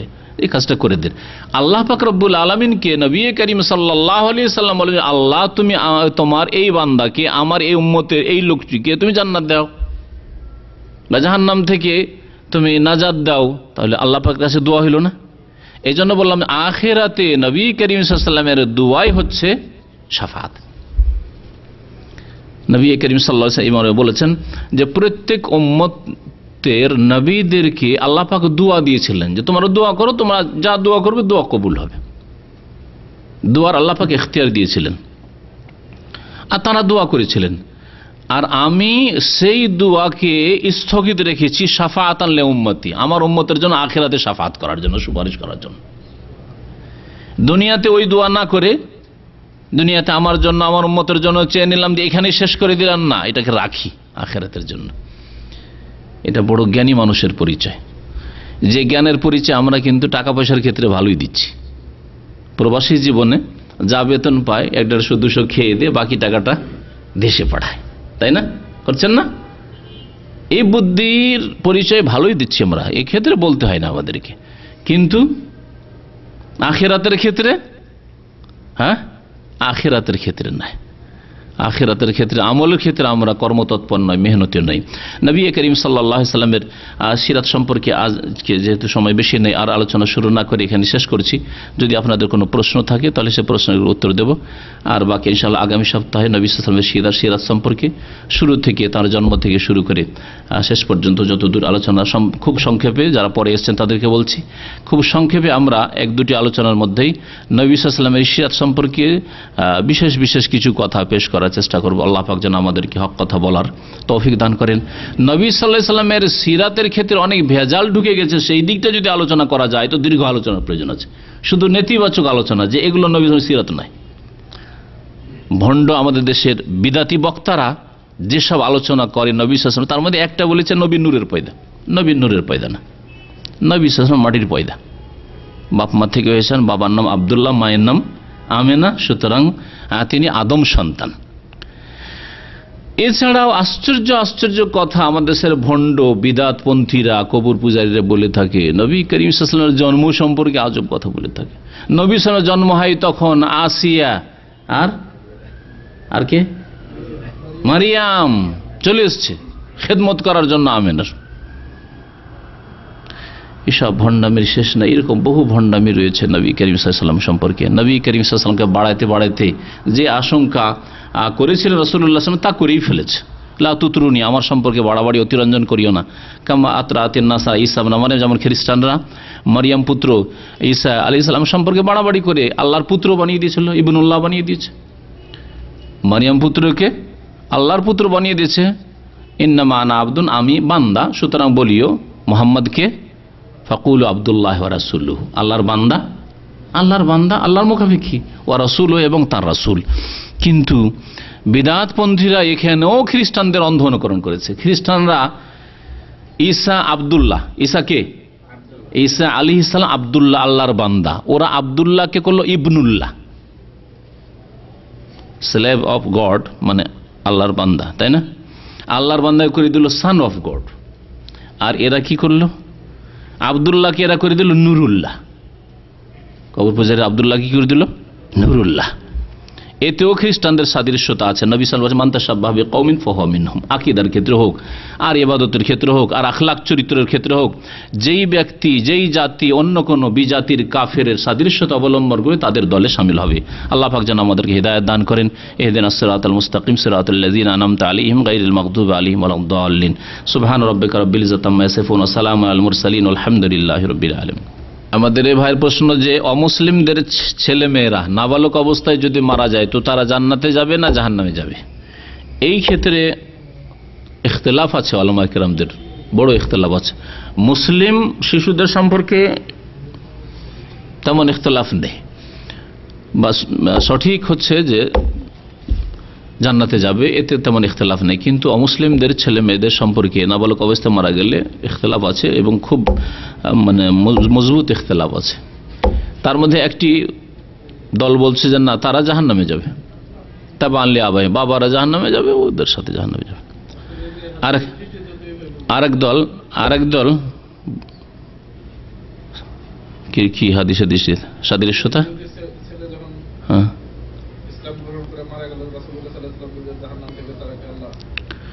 ছেলে ছিল কিন্তু কত বয়স ছিল হয়তো হতে পারে যে সাবালক হয়ে গেছিল। হ্যাঁ, ওই যে ছেলে যে ইহুদির ঘটনা বললাম, হতে পারে যে ছেলে 12-14 বছর হয়ে গেছে, সাবালক হয়ে গেছে। এরকম বেশ কিছু দলিল পেশ করেছে যারা জাহান্নামে বলেছে। আরেক দল বলছে না জান্নাতে যাবে, আর আরেক দল বলেছে যে পরীক্ষা হবে, ওদের পরীক্ষা হবে। যারা পরীক্ষার কথা বলেছে তাদের পরীক্ষা সম্পর্কে একটি হাদিস আছে। আল্লাহ পাক রব্বুল আলামিন হাশরের মাঠে পরীক্ষা করবেন। হাশরের মাঠে হঠাৎ এরকম দুনিয়ার মতো হয়ে যাবে, যেন দুনিয়াতে জন্ম হয়ে আসলো, আসার পর সাবালক হইল, নবী চলে এসছে। নবী এসে যেমন দাওয়াত দিয়েছেন মক্কায় 1400 বছর আগে, নূহ আলাইহিস সালাম এসছেন, ওই রকম শেষ রাসূল সাল্লাল্লাহু আলাইহি ওয়াসাল্লাম চলে এসছেন। একবার ঠিক দুনিয়াতে যেমন মক্কায় নবী সাল্লাল্লাহু আলাইহি ওয়াসাল্লাম 1400 বছর আগে এসেছিলেন, ওই রকম এসছে। আরও লোকেরা আছে, তাদেরকে ইসলামের দাওয়াত দিচ্ছে। দুই ভাগে ভাগ হয়ে যাবে, একদল কবুল করবে, আবু বকর ওমর হবে, আর এক দল হয়ে যাবে আবু জাহাল আবু লাহাব। এইভাবে পরীক্ষা হবে। এই পরীক্ষার একটি মত আছে, আর একটি মত যে না, ওরা তো যেহেতু নিষ্পাপ মারা গেছে সেজন্য জান্নাতে যাবে, আল্লাহু আলাম। তবে জাহান্নামে যাবে না, হয়তো হয় পরীক্ষা হবে, পরীক্ষা করতে পারে আল্লাহ পাক রব্বুল আলামিন, আর না হলে জান্নাতে যাবে ইনশাআল্লাহ। বাকি এটা কোনো আকীদার বিষয় নয় যে এটা জানতে হবে নিশ্চিত, জানার কোনো প্রয়োজন করে না। আল্লাহ পাক কার সাথে কি করবেন সেটা জানার চাইতে নিজের সাথে কি করবেন, আপনার সাথে কি মামলা হবে এটা জানা আপনার প্রয়োজন। ওয়ালা তুসআলুনা আম্মা কানু ইয়ামালুন, তারা কি করতো এই সম্পর্কে তোমাকে জিজ্ঞাসা করা, তোমাকে জিজ্ঞাসা করা হয় তুমি কি করতে। যে ব্যক্তি মাহরাম নাই সে কোনো মহিলার সাথে, মানে যার সাথে বিবাহ জায়েজ, তার সাথে নির্জনে কথা বলা, নির্জনতাই জায়েজ নাই, কথা না বলেও, কথা না বলে যদি বলে আমরা কথা বলবো না, রোজা রেখেছি মারিয়াম আলাইহিস সালামের মতো, কিন্তু নির্জনে একই রুমে একই হোটেলে, হ্যাঁ, কারণ অনেক লোকে ফ্যামিলি একাই পাঠিয়ে দিচ্ছে। কোনো দেশি ভাই যাচ্ছে, ওর সাথে ফ্যামিলি পাঠিয়ে দিল বা ফ্যামিলিকে আনিয়েছে ওখান থেকে। আল্লাহ না করে এরকম ঘটনা ঘটেছে, এইরকম ঘটনা ঘটেছে। যান্ত্রিক গোলযোগের জন্য প্লেন গেল না, হোটেল দিল, হোটেলে গিয়ে ওই মহিলা গেছে একা, আর একজন পুরুষ ওর সাথে ঢুকে পড়েছে। তো নির্জনতা জায়েজ নাই। যদি বলে যে আমরা কথাই বলবো না, একই ঘরে থাকবো, তবু জায়েজ নাই। জি, প্রশ্ন কি আপনার? দুটো পার্থক্য আছে, দূর থেকে কথা বলছে। তবে যদি নাজায়েজ কথা হয় বা যদি প্রয়োজনের বাইরে কথা হয় তাহলে জায়েজ নাই। রহস্য মজাক হয়, নাজায়েজ কথা হয় তাহলে হারাম, দূর থেকে হারাম, বুঝা গেছে। আর যদি নির্জনে একই রুমে বা একটি গাড়িতে নির্জনে ড্রাইভার বসে আছে, একটা মহিলা শুধু, তাহলে জায়েজ নাই। যদিও কোনো কথা নাই তবুও জায়েজ নাই শরীয়তে, বুঝছেন। আর টেলিফোনে কেমন আছেন, ভালো আছেন, বা কেমন আছো, ভালো আছো, জায়েজ আছে, এতটুকু জায়েজ আছে। কিন্তু ওটাই যদি আবার ধীরে ধীরে আগে বেড়ে যায় তাহলে জায়েজ না, রাস্তা বন্ধ করতে হবে, তার রাস্তা বন্ধ করতে হবে। আজকে 1 মিনিট হলো, কালকে 2 মিনিট, ধীরে ধীরে মিনিট বাড়ছে, তাহলে হারাম, তাহলে রাস্তা বন্ধ। জি, জাহেল অনারব, আমাদের ভাই জিজ্ঞাসা করছেন যে কোরআনে কারিমে নবী সাল্লাল্লাহু আলাইহি ওয়াসাল্লামকে আল্লাহ পাক বলছেন যে বান্দা বলে ডাকো, বান্দা বলে ডাকো নাই, কিন্তু জাহেল অনারবরা আরবি অল্প বুঝে, অল্প বিদ্যা ভয়ঙ্করী। আরবি ভাষাকে আরবরা যেমন ভাবে বুঝে সেইভাবে বুঝতে হবে। বা হ্যাঁ, তো প্রিন্সিপালের এলেমই কত, প্রিন্সিপাল হলেই যে ও আলেম তা তো নয়। আল্লাহ পাক কোরআনে কে বলেছেন কুল ইয়া ইবাদিয়াল্লাযিনা আসরাফু আলা আনফুসিহিম লা তাকনাতু মির রাহমাতিল্লাহ ইন্নাল্লাহা ইয়াগফিরুয যুনুবা জামিয়া। এই আয়াতকে কবর পূজারী বিদাতীরা যারা নবীর কাছে চায়, নবীকে আলেমুল গায়ব হাজির নাজির বলে, বেরেলবিরা এক কথায়, তারা তারপর আব্দুল মুস্তাফা, আব্দুল নবী, আব্দুর রসুল নাম রাখে তারা। এটা ভারত, বাংলাদেশ, পাকিস্তানে বেরেলবিরা যারা রেজবি তারা এইসব নাম রাখে। আব্দুল নবী বলে কুল ইয়া ইবাদি, হে আমার বান্দা। নবী সাল্লাল্লাহু আলাইহি ওয়াসাল্লাম বলছেন হে আমার বান্দা। এটা আরবি থেকে অজ্ঞ জাহেল, আরবির যে বাকভঙ্গিমা সেটা বুঝে না জাহেলরা। আসলে অনারব ব্যক্তি আরবি বুঝলে, আরবরা যেভাবে বুঝেছে আরবিকে সেভাবে বুঝতে হবে। আরবির বাক পদ্ধতি আছে, আমাদের বাংলার বাক পদ্ধতি। দু চারটা কিছুটা বাংলা শিখে, বাংলা কিছু গ্রামার পড়ে যদি কোনো আরবি বা কোনো ইংরেজ বুঝে তাহলে কি আর হবে? না, বাঙালি যেভাবে বাংলা বুঝে সেভাবে বুঝতে হবে, বাংলা সাহিত্যে যেভাবে বাংলা বোঝায় সেইভাবে বুঝতে হবে।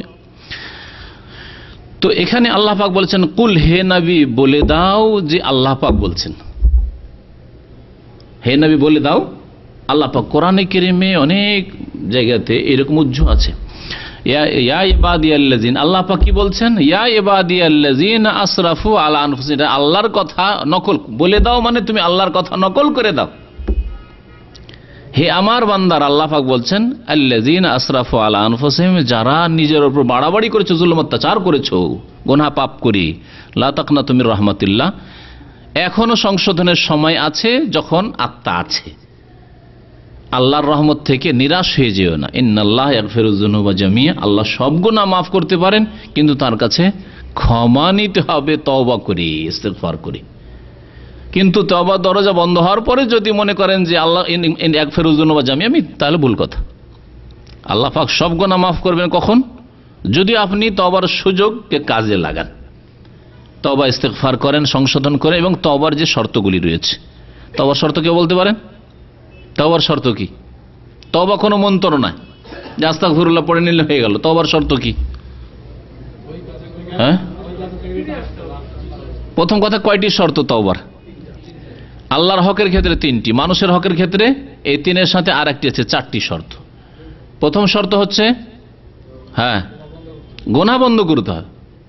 আপনি তওবা করেছেন যে আল্লাহ মাফ করে দাও, নামাজ ছেড়েছি অনেক, মাফ করে দাও, তাহলে নামাজ শুরু করতে হবে। আর নামাজ পড়বেন না, এখন তওবা করলেন আর ফজর পড়লেন না, আপনি তওবা মিথ্যু, কাজ্জাব, আপনি দাজ্জাল। তাহলে তওবা মানে প্রথম গুনাহ বন্ধ করতে হবে। যে কোনো গুনাহ, সুদ খাওয়া, ঘুষ খাওয়া, জিনা ইত্যাদি, বা অবৈধ প্রেম আলাপ চলছিল, স্টপ করতে হবে, গুনাহ বন্ধ করা হবে, 1 নম্বর শর্ত। 2 নম্বর, অনুতপ্ত হইতে হবে। আবার ওতে আমোদ ফুর্তি করলে হবে না, যাক একটা যুগে খুব আমোদ ফুর্তি করেছি, ভোগ করেছি, না, অনুতপ্ত, লজ্জিত হইতে হবে। তারপরে 3য় শর্ত বলেন, ভবিষ্যতের জন্য দৃঢ় সংকল্প হইতে হবে। আজম মানে দৃঢ় সংকল্প, আর হবে না আমার দ্বারা। হয়তো এখন স্টপ করলাম, যেমন অনেকে রমজান মাসে বেনামাজি হয়, স্টপ করে নামাজ ধরে নিল, কিন্তু যেই সওয়াল হইল আবার বেনামাজি হয়ে গেল, তাদের তওবা হয় না। এরা রমজানি মুসলমান, বাস রমজানি মুসলমান, 11 মাস মুসলমান থাকতে চায় না এরা। তো 3য় শর্ত হচ্ছে আগামীর জন্য দৃঢ় প্রতিজ্ঞ হওয়া যে আর এই ভুল হবে না, যা হয়েছে আর ভুল হবে না। এই 3টি শর্ত আল্লাহর হকের ক্ষেত্রেও, বান্দার হকের ক্ষেত্রে। আর যদি বান্দার হক, তাহলে অতিরিক্ত আরেকটি শর্ত হচ্ছে হক ফিরিয়ে দেওয়ার হলে ফিরিয়ে দিতে হবে, আর ফিরিয়ে দেওয়ার বস্তু না হলে মাফ নিতে হবে তার কাছে। যার হক নষ্ট করেছেন, ফিরিয়ে দেওয়ার বস্তু হলে ফিরিয়ে দিতে হবে। টাকা পয়সা, মাল, জমি জায়গা বেমানি করেছেন, ফিরিয়ে দিতে হবে না? সুদ খেয়েছেন, ফিরিয়ে দিতে হবে। ভাই সুদ খেয়েছি, আপনার টাকা আপনি নেন, এটা আমার হক না। বেমানি করেছি, মোবাইল চুরি করেছি, ভাই ফিরিয়ে দিতে হবে। আমার না যে তওবা করিনি, যাক একটা মোবাইল চুরি করেছিলাম, তওবা করিনি, চলবে না, ক্ষতিপূরণ দিতে হবে। আর যদি ফিরিয়ে দেওয়ার বস্তু না হয়, যেমন গাল দিয়েছেন, কি বলবেন? যে তুমিও গাল দাও, হ্যাঁ না, তাহলে মাফ নিতে হবে। ভাই গীবত করেছেন, কুৎসা গেয়েছেন, মিথ্যা অপবাদ লাগিয়েছেন, তাহলে কি তুমিও ভাই আমার খুব বদনাম করে নাও, শোধ, এতে শোধ না, ওইরকম না। কি করতে হবে? মাফ নিতে হবে। ভাই ভুল করেছি, মাফ নিতে হবে। জি, গীবত করে যদি আজকাল মাফ নিতে যায় তাহলে সমস্যা আছে। আজকাল আমাদের ইমান এমনই কমজোর যে কোনো ব্যক্তি যদি এসে বলে যে ভাই আপনার খুব বদনাম করেছি, তো আমাকে মাফ করে দেন, তো শতকরা একটাও পাওয়া যাবে না, 1000 1-2 হইতে পারে যে সত্যি খালেস অন্তর থেকে মাফ করে দিও, আর কোনোদিন সুযোগে থাকবে না প্রতিশোধ নেওয়ার। অধিকাংশ লোক প্রতিশোধে নেওয়ার, আচ্ছা তুই আমার বদনাম করেছিস, আচ্ছা ঠিক আছে এখন তো মাফ করে দিলে দেখবো তোকে। তাহলে এরকম যদি আশঙ্কা থাকে যে একে যদি বলি যে ভাই তোমার বদনাম করেছিলাম তো তুমি মাফ করে দাও, তাহলে আগামীতে ক্ষতি করতে পারে, এই অনিষ্টের যদি আশঙ্কা থাকে তাহলে তাকে বলতে হবে না, আল্লাহর কাছে তার জন্য দোয়া করতে হবে যে আল্লাহ ওকে মাফ করে দাও। আর যেসব জায়গাগুলোতে বদনাম করেছেন, যেসব লোকের সামনে বদনাম, তাদের সামনে সুনাম করবেন, আপনার কাফফারা হয়ে যাবে যে এই লোক সম্পর্কে আমি আগে যা বলেছি ভুল বলেছি, ভাই আমি মিথ্যা কথা বলেছি, আমি ভুল ধারণায় ছিলাম, এটা করলে ইনশাআল্লাহ তাআলা মাফ হয়ে যাবে। জি হ্যাঁ, কিসের হকের ক্ষেত্রে তার নামে দান করে দেবেন, তার নামে দান করে দেবেন। হ্যাঁ হ্যাঁ হ্যাঁ, সত্য বলা হলে তো গীবত, গীবত তোকেই বলে, গীবত এবং অপবাদ। জি জি, গীবত কাকে বলে আর তোহমত কাকে বলে? আরবি শব্দ। গীবত মানে হচ্ছে সত্য, ওর মধ্যে দোষ আছে, ব্যক্তি জীবনের দোষ, সেই দোষ দিয়ে কারো ক্ষতি করে না। হ্যাঁ, কারো যদি ক্ষতি করে তাহলে আপনার জন্য জায়েজ ছিল, কিন্তু ওই দোষ দিয়ে সে কারো ক্ষতি করেনি, তার ব্যক্তি জীবনের দোষ, আপনি সেগুলি চর্চা করে বাড়িয়েছেন, তাহলে এটা গীবত করলেন আপনি। আর যদি তার মধ্যে ওই দোষ না থেকে থাকে তাহলে ফাকাত বাহাত্তাহু, তাহলে তুমি তার উপরে বহতান বাঁধলে, মানে তহমত লাগালে, মিথ্যা অপবাদ দিলে। এক হচ্ছে মিথ্যা অপবাদ আর এক হচ্ছে গীবত, সমালোচনা করা। সমালোচনা, গীবত হচ্ছে শরীয়তে ইনকানা ফিহে মা তাকুলু, ওর মধ্যে ওই দোষগুলি আছে। আর যদি বলো ফজরের নামাজে জামাতে যায় না, এসে আমার সামনে বলছেন শেখ জানেন এই যে দেখছেন না আমি ওর পাশে থাকি, কোনোদিন ফজরের জামাতে যাই না, ওটা ওর ব্যক্তি জীবনের ভুল, আমাকে বলার দরকার নেই, ওকে সংশোধন করতে হবে, আমাকে বলে গীবত করার দরকার নেই। তবে যদি এরকম হয় যে না অমুকের মাধ্যমে সংশোধন হতে পারে, সেটা আলাদা কথা। আবার হয়তো আপনি বলে সংশোধন হচ্ছে না, কিন্তু আমি যদি তম্বি করি যে কি ফজর নামাজ জানতো, এতে যদি সংশোধন হওয়ার চান্স থাকে তাহলে বলা যাবে, সংশোধনের উদ্দেশ্যে বলা যেতে পারে। অথবা কাউকে অনিষ্ট থেকে বাঁচাবার জন্য যদি ক্ষতির আশঙ্কা থাকে, একজনকে অনিষ্ট থেকে বাঁচাবার জন্য যদি বলা যায়, তাহলে জাতিকে অনিষ্ট থেকে বাঁচাবার জন্য আরো বেশি বলা যাবে। এই বিষয়গুলি এভাবে বুঝতে হবে। ইমাম নববী রাহমাতুল্লাহ আলাইহি রিয়াজুস সালেহিনে 6টি ক্ষেত্রে গীবত জায়েজ আছে, কোন কোন ক্ষেত্রে ওয়াজিব আছে। বিবাহ শাদীর ক্ষেত্রে, ব্যবসা বাণিজ্যের ক্ষেত্রে, পার্টনারশিপের ক্ষেত্রে। জিজ্ঞাসা করছেন, ও জানে মেয়ে দিবেন বোন দিবেন, বলতে হবে, তাহলে দোষ থাকলে বলতে হবে। ব্যভিচার করেছে, লুকিয়ে রাখতে হবে, ব্যভিচারের এই আইব লুকিয়ে রাখতে হবে, কিন্তু না এখানে লুকাইতে হবে না, কারণ ও মেয়ে দিতে চাইছে, বলতে হবে যে না এর মধ্যেই চরিত্র ছিল ভাই, এখন আপনার ইচ্ছে। প্রশ্ন তো আসতে থাকবে ইনশাআল্লাহ আগামীতে আবার। সাল্লাল্লাহু আলাইহি ওয়া সাল্লাম মুহাম্মদ ওয়া আলা আলিহি ওয়া সাহবিহি আজমাইন।